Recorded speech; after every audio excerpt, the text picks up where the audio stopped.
बेटी हो। आपके घर के अंदर जो बहू है ना, वो किसी ना किसी की बेटी है। आप उसको नौकरानी ना समझिएगा।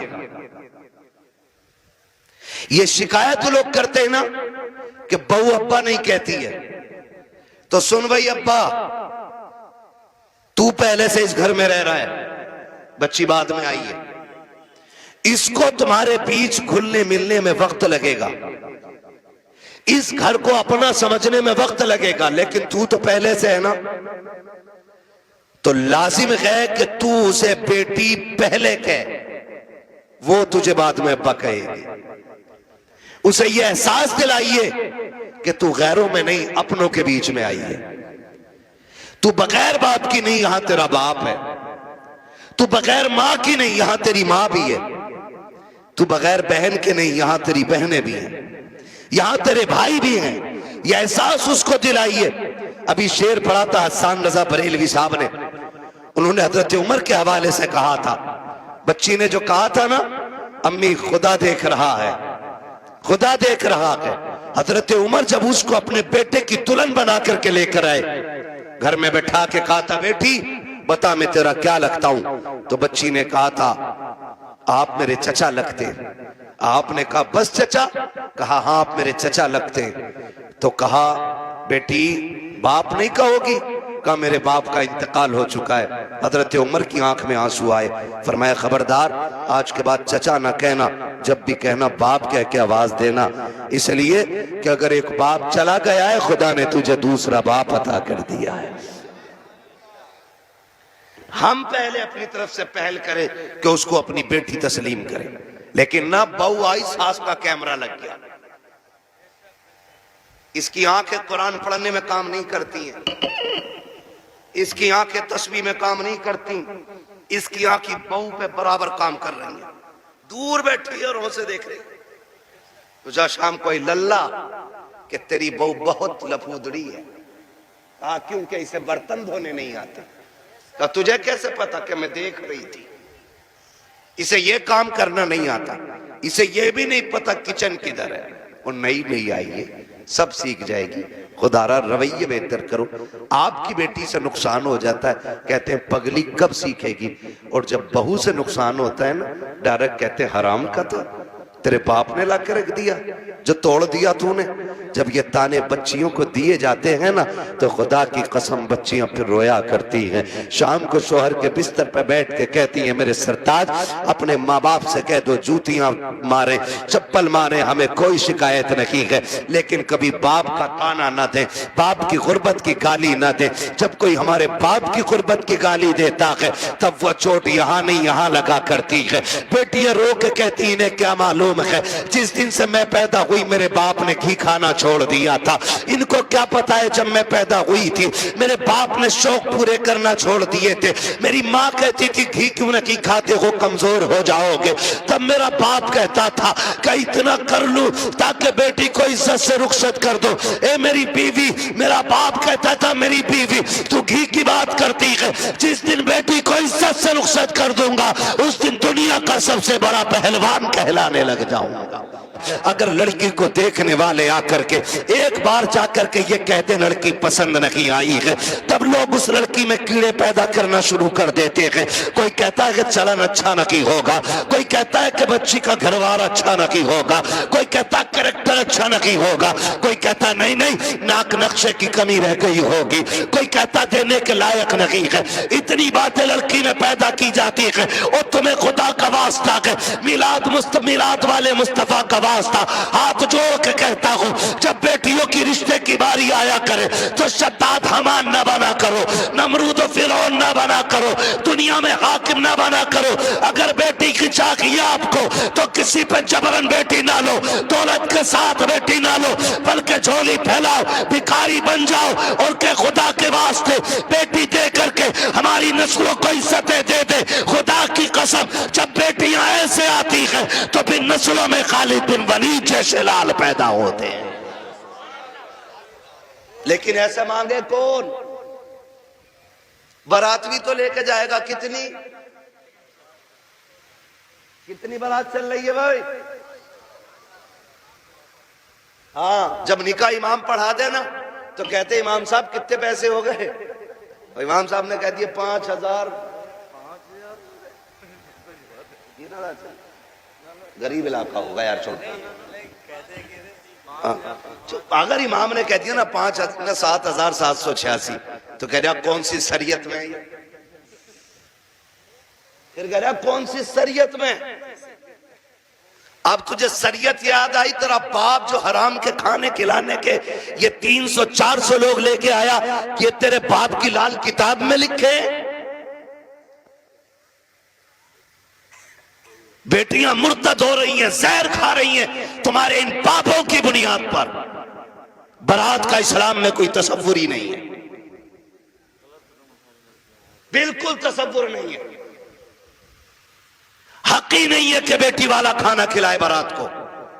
लेकिन पहले सैंपल भेज रहा मुंहों के, कह रहा बोटी बिना हड्डी की होनी चाहिए, रसगुल्ले ज्यादा बड़े ना हो। क्यों? बगले लेके आएगा। इसने कौम का बेड़ा गर्क करके रख दिया है। एक बाप की बेटी जवान हो जाती है, बाप बेटी को देख के सूखना शुरू कर देता है। इसलिए नहीं कि बेटी जवान हो गई है, इसलिए सूखना शुरू हो जाता है कि बेटी जवान हो गई है। अगर कोई दरवाजे पे शरीफ आ भी गया तो बारात में हराम की खाने वाले लोग आएंगे। पहली बात तो जो भी बेटी लेने के लिए आएगा 4-5-10 लाख से शुरू होता है, उस कुत्ते का पेट भी भरना है। फिर जो बारात हराम का खाने के लिए आएगी उनके लिए भी इंतजाम करना है। हद तो तब हो जाती है जब 400 बाराती खाने के लिए बैठे हो और लड़के का बाप बगल में परस दबा करके बारात के टेबलों पे चक्कर लगा के पूछता है नमक ठीक है कि नहीं, मिर्च ठीक है कि नहीं, कोई कमी तो नहीं रह गई है। पूछना तो ये लड़की वालों को चाहिए था, ये क्यों पूछ रहा है दयूस की औलाद?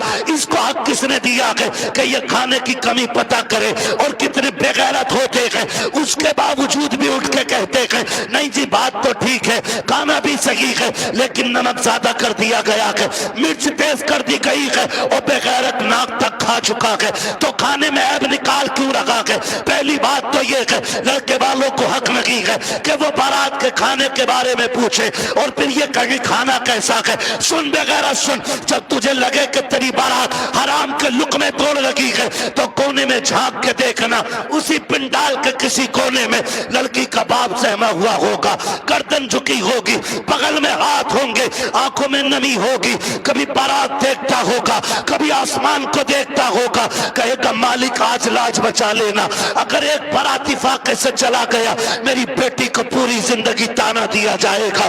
गरीब बाप खड़े होकर के अपने रब को आवाज़ दे दे के कहता है मेरे परवरदिगार खाने में बरकत देना, अल्लाह खाना कम न पड़ जाए। और जब खाने से निकलता बंदा अगर वो पूछता कि बताओ खाना कैसा था, और एक बेटी के बाप से बड़ी बेगैरती से कह दिया जाता है कि खाना ठीक था लेकिन नमक की कमी थी, मिर्च ज्यादा थी, बाप का कलेजा टूट जाता है। मैं पूछना चाहता हूँ अगर नमक ज्यादा भी था, मिर्च तेज हो गई थी, अगर तुम इतना कह देते अल्लाह का शुक्र है बहुत अच्छा खाना है, तो तेरा क्या चला जाता? कम से कम गरीब का मान रह जाता, उसका दिल रह जाता। तूने खाने का इनकार किया, उसका दिल भी तोड़ा, रब को भी नाराज किया। खुदा के वास्ते किसी का दिल ना तोड़ा करो, अगर हो सके तो दिल तोड़ दिया करो। अगर ऐसा करोगे काबे वाला भी राजी हो जाएगा, मदीने वाला भी राजी हो जाएगा।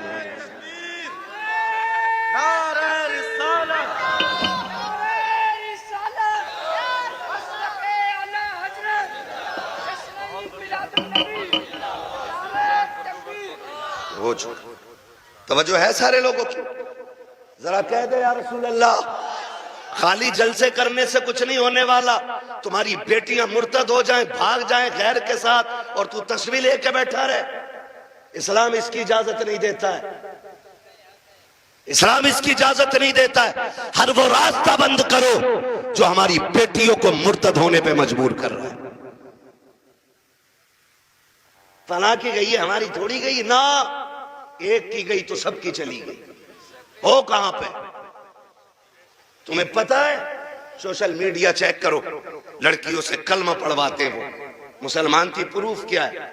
सूरह इखलास पढ़ ली है बच्ची, तो बताना मकसद ये नहीं होता है कि अब्दुल रशीद की बेटी है देखो कलमा पढ़ रही है, वो ये बताना चाहते हैं मोहम्मद अरबी की दीन का कलमा पढ़ने वाली हमारे धर्म में आई है। हिसाब देना पड़ेगा कयामत में इसका कि तेरे दरवाजे पे दौलत रख के घुन गई और गरीब की बेटी मजहब छोड़ के चली गई, तूने दीन के लिए क्या किया था। ऐसे लोगों की दौलत को अल्लाह सांप बना के गले में डालेगा और तब कोई पीर बचाने नहीं आएगा। लिखो मेरी बात, तेरे किए का तुझी को भरना है। रस्में बना लिए, अब्बा दफन हो रहा, बेटा कब्र पे खड़े हो कह रहा मेरे अब्बा की गलती हो तो माफ कर देना। क्यों? तू कौन होता माफी मांगने वाला? गलती बाप ने की थी, माफी बाप को मांगनी चाहिए। अल्लाह कहता मुंह बंद कर, किताब बंद हो गई उसकी गलतियों का हिसाब उसे देना, अब तुझे नहीं। आने दे, इस दिन का मेरा ऐलान था, कब्र में लिटा के इतना तोड़ूंगा कोई बचाने वाला नहीं मिलेगा। आज आ गया है वो दिन। मेरे बाप की गलती माफ कर देना, थप्पड़ तेरे बाप ने मारा था गरीब के, तूने नहीं मारा था। कमजोर को जलील तेरे बाप ने किया था, तूने नहीं किया था। माफी तेरे बाप को मांगनी चाहिए थी। रस्में बना लिए, खाली रस्में। यही मर्दों के हाल है, और औरतें भी कम थोड़ी है। मर जा तो उसके कपड़े नोच लेती है। हाय जी माफ कर जाओ, हाय जी माफ कर जाओ, अब कुछ नहीं होने वाला। जीते जी एक दूसरे से माफियां मांग लो, जीते जी एक दूसरे से अपनी गलतियों का निपटारा कर लो, वरना कोई बचाने वाला नसीब नहीं होगा, कोई बचाने वाला नहीं मिलेगा। इसलिए कि हुकूकुल इबाद का मामला बड़ा सख्त है, बड़ा सख्त है। अपनी सी कोशिश तो करो यार।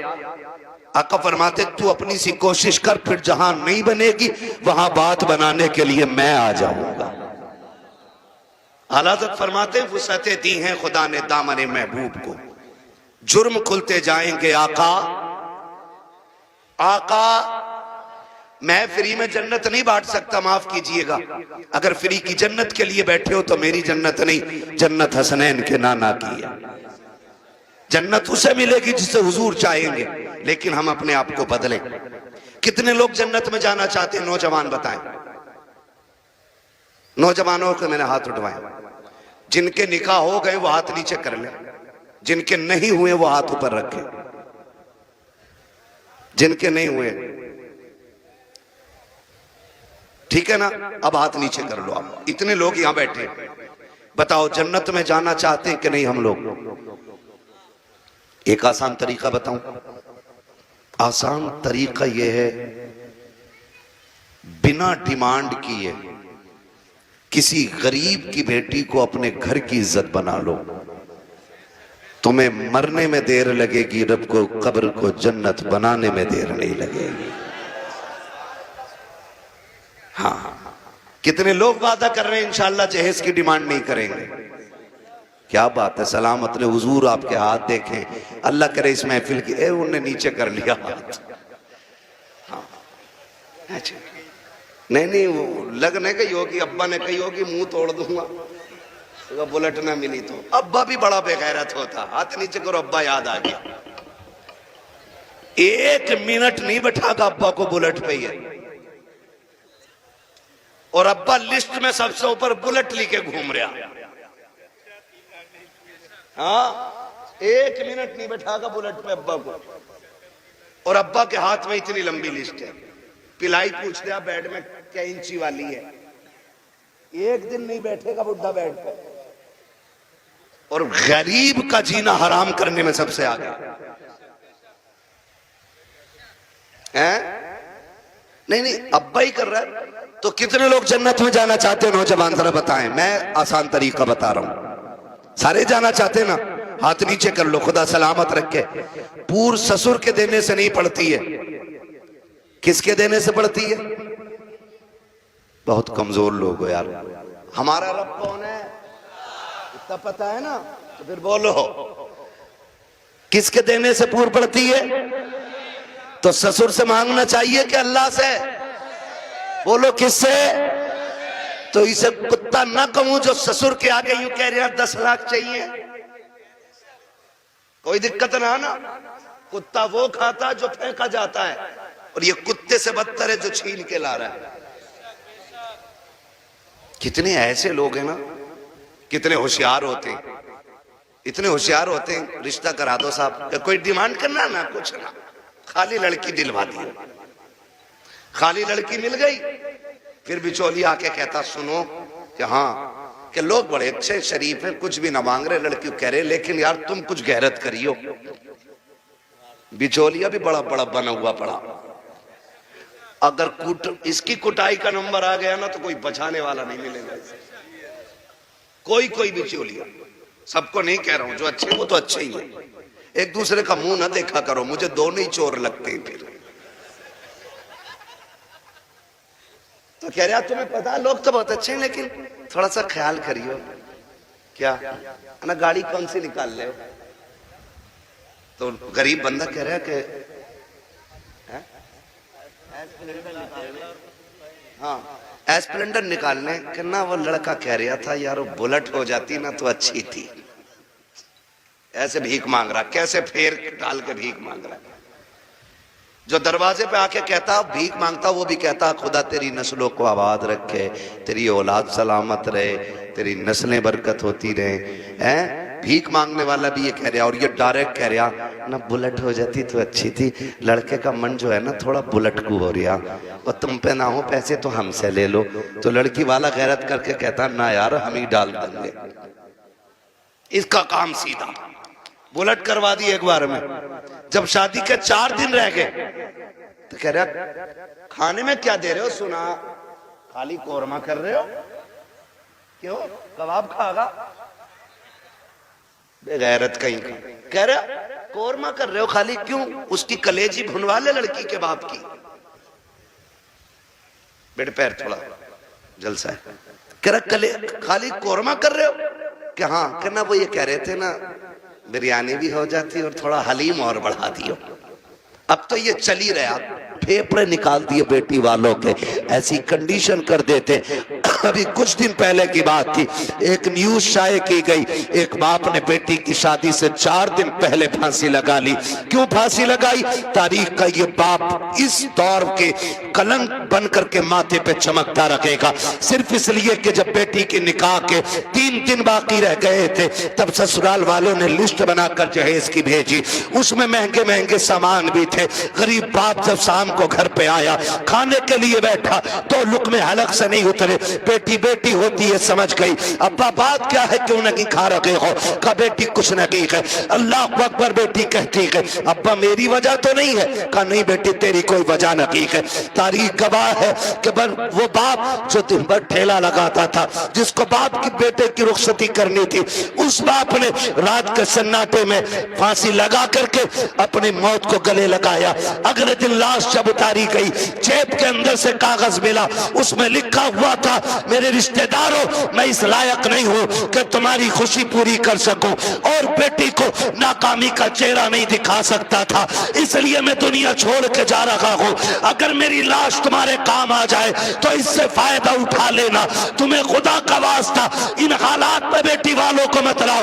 कैसे मौतें हो, अगर ऐसे मौतें होंगी तो ना कोई यहां बचाने वाला मिलेगा ना वहां बचाने वाला मिलेगा। आसान करो शादियों को, करेंगे इंशाअल्लाह आसान करेंगे। कितने लोग जहेज नहीं मांगेंगे वो हाथ उठा के बता दे। वो बुढ़े भी हाथ उठा दे जिन्हें बेटों के लिए नहीं लेना। हाथ देखो कौन नहीं उठा रहा है। नहीं सारे उठाए एक साथ। जवान भी जिन्हें, सुनो पहले समझ लो सही से। हाँ वो जवान हाथ उठा के वादा करें जिनकी शादी नहीं हुई है कि हम जहेज मांगेंगे नहीं। और वो बूढ़े जिनकी औलाद है वो ये वादा करें हम अपनी औलाद के लिए सवाल नहीं करेंगे किसी से। कर सकते वादा? कितने लोग कर रहे हैं? जरा हाथ उठा दे। अल्लाह का शुक्र है, बस हाथ नीचे रख लो, इतनी हुजूर के गुलाम काफी थे। बाकी को तो देख लेना मैदान महशर में, सब पता चल जाएगा। बस इतने लोगों ने हाथ उठाया। अल्लाह करे इतने लोग ये डिमांड बंद कर देंगे ना, तो अगर ये 200 लोगों के हाथ उठे ना तो इंशाअल्लाह 200 बेटियों का जीना आसान हो जाएगा। और मेरा नबी आया ही बेटियों की जिंदगी आसान करने के लिए है। इसलिए 12वीं की इस महफिल में मैं बेटियों की इज्जत के हवाले से कहना चाहता हूं, खुदारा इतना आसान कर दो निकाह कि बेटियां सुबह फजर में उठ के कहा करें, शुक्र मालिक तूने हुजूर की उम्मत में पैदा कर दिया है। हाँ जी, अल्लाह सलामत रखे, क्योंकि हुजूर आए, बेटियों को जीने का सलीका मिला है।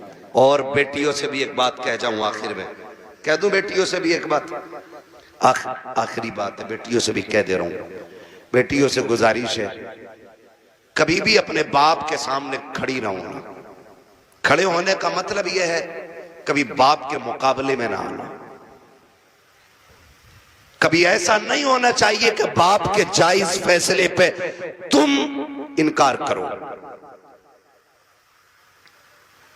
कभी ये मत कहना, आज जो रस्में चल गई है ना, जो कुछ नकाब पहन के सोशल मीडिया पे बच्चियां आई, या आप देखें प्रेस कॉन्फ्रेंस में आके कहती हैं कि हमारी आजादी हमारा हक है, हम नकाब क्यों पहनेंगे, हमें जरूरत नहीं है। ऐसी बच्चियों को देख करके कई बच्चियों की सोचें बिगड़ती जा रही हैं। मैं बेटियों से गुजारिश करना चाहूंगा, कभी बेटियां बाप के मुकाबले में आके खड़ी ना हो, और कभी ये ना कहें कि मेरा जिस्म मेरी मर्जी है, मेरा वजूद मेरी मर्जी है। मेरी बेटी अगर रुखसती की बात निकाह की आए ना, तो कभी बाप से जहेज की फरमाइश ना करना। कभी ये मत कहना अपने बाप से कि अब्बा जैसा फलां की बेटी को जहेज मिला वैसी मैं लेके जाऊंगी, इसलिए कि हो सकता है तेरे बाप का कब्जा ना हो। इसलिए कि हर बाप अपनी बेटी को अपनी हैसियत से बढ़ के ही देना चाहता है। ये क्लियर, हर बाप अपनी बेटी को सुन रहे हैं, हैसियत से बढ़ के ही देना चाहता। इसलिए बेटियों से गुजारिश है, अगर रुखसती की बारी आए और बाप पूछ भी लेना, बेटी बता क्या क्या चाहिए, तो उसके कदमों में बैठना और उसके आगे दुपट्टे की झोली बनाना, कहना अब्बा अगर देना है ना तो चंद मोहब्बत की दुआएं बेटी की झोली में डाल दे। इसलिए कि तेरी दी हुई महंगी वॉशिंग मशीन 4 साल में खत्म हो जाएगी, तेरा दिया हुआ फ्रिज 3 साल में गल जाएगा, तेरी दी हुई बाइक साल 2 साल 10 साल में टूट जाएगी। प्यार भरी दुआएं दे दे, आखिरी सांस तक काम आती रहेंगी। और कभी बाप के मुकाबले में बेटियों खड़ा ना होना, कभी इनको जलील ना करना। मुझे तो हैरत होती है वो बेटियां जो बाप की मर्जी के बगैर किसी के साथ भाग जाती हैं, उनकी हिम्मत कैसे हो जाती है कि वह बाप के चेहरे पे कलंक लगा जाती हैं। उन्हें भरोसा कैसे हो सकता है 2 घंटे नाली पे बैठ के बात करने वाले नौजवान पर कि जो अपने बाप की इज्जत की फिक्र नहीं कर सकता, वो तेरी इज्जत की रखवाली क्या करेगा। और मैं नौजवानों से कहूंगा, ऐसी बेटियों से कभी निकाह न करना जो शादी से पहले तुमसे फोन पे बात करती हो, इसलिए कि जो अपने बाप की इज्जत की रखवाली नहीं कर सकती, वो अपने शोहर की इज्जत की रखवाली कभी नहीं कर सकती है।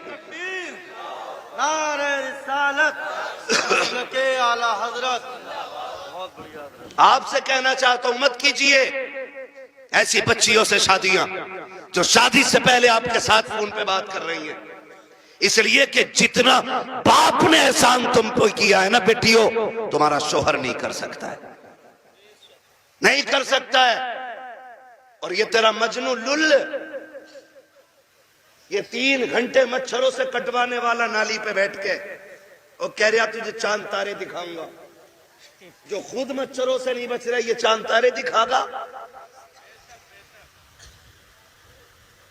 हाँ, और फिर बाप की इज्जत पे कालिक पहुंचने वाली बेटियों का अंजाम या तो फ्रिज में टुकड़े मिलेंगे, या बोरी में रोड पे मिलेगी, या ईख के खेत में टुकड़े मिलेंगे, या फ्रिज में पैक मिलेगी। इसलिए कि लव मैरिज के अंदर कितने दिल तोड़े जाते हैं, कितनों की इज्जतें उड़ाई जाती हैं, कितने दिलों से खिलवाड़ होता है, ये कोई नहीं जानता है। इसलिए इस तरह की शादियों पे लानतें बरसा करती है। अरेंज मैरिज कर, माँ बाप की मर्जी से कर, खुदा की कसम जिसमें सबकी रजा होती है उसी में खुदा की रजा होती है।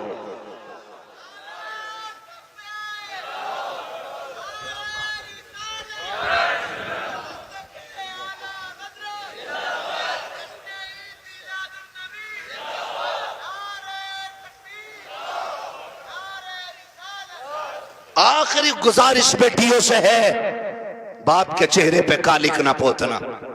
और मैं तुम्हें कितने बेटियां आज भी दिखा दूं कि जिनको चांद के पार ले जाने वाली बातें लोग करते थे और 6 महीने बाद तलाक दे के धक्के दिए, सारी सोसाइटी ने मुंह मोड़ लिया। यही बाप जिसका मुंह काला करके बेटी गई है, इसी ने उन बेटियों के लिए दरवाजा खोला है। वही बाप फिर इस बेटी को रखता है जिसकी इज्जत के साथ खेला बेटियों ने। मैं तो खुल के कहता हूं बेटियों से, खुदा की कसम खा के कहता हूं, पूरी दुनिया के आशिक एक पल्ले में रखो और सिर्फ बाप का रिश्ता बेटी से दूसरे पल्ले में रखो। पूरी दुनिया के आशिकों का इश्क कम पड़ जाता है और बाप की एक दिन की मोहब्बत भरी निगाह जो बेटी के चेहरे पे पड़ती है, वो पूरी दुनिया के इश्क पे भारी पड़ जाती है। सच कह रहा हूं, ये याद रखिएगा, जो इज्जत बेटी को एक बाप दे सकता है वो कोई रिश्तेदार नहीं दे सकता है। और ये मेरे नबी ने करके दिखाया है। आज कहना आसान है, मेरी बेटी मेरे जिगर का टुकड़ा है। हुजूर ने तब कहा था मेरी बेटी मेरे जिगर का टुकड़ा है, जब बेटी को कत्ल करने पे फख्र होता था।